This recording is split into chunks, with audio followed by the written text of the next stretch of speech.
कुठल्या जागा भेटणार मग?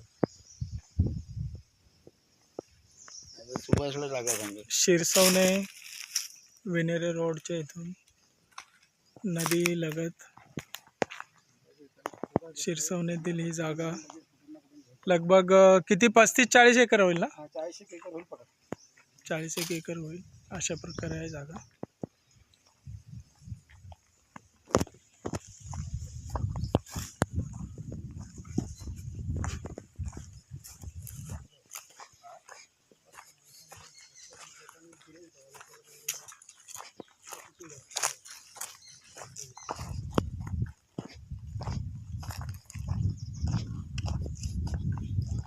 तो रस्ता पुलाच्या समोर तो तिथून रस्त्याला एंट्री आहे. मेन रोड तिथे आहे. तिथेच नदी आहे. नदीचा पूल आहे. तिथून असं आल्यानंतर ही जागा चालू होते. विनेरे हायवे पासून किती आहे मला विचार सांगा. तो आला विनेरा हायवे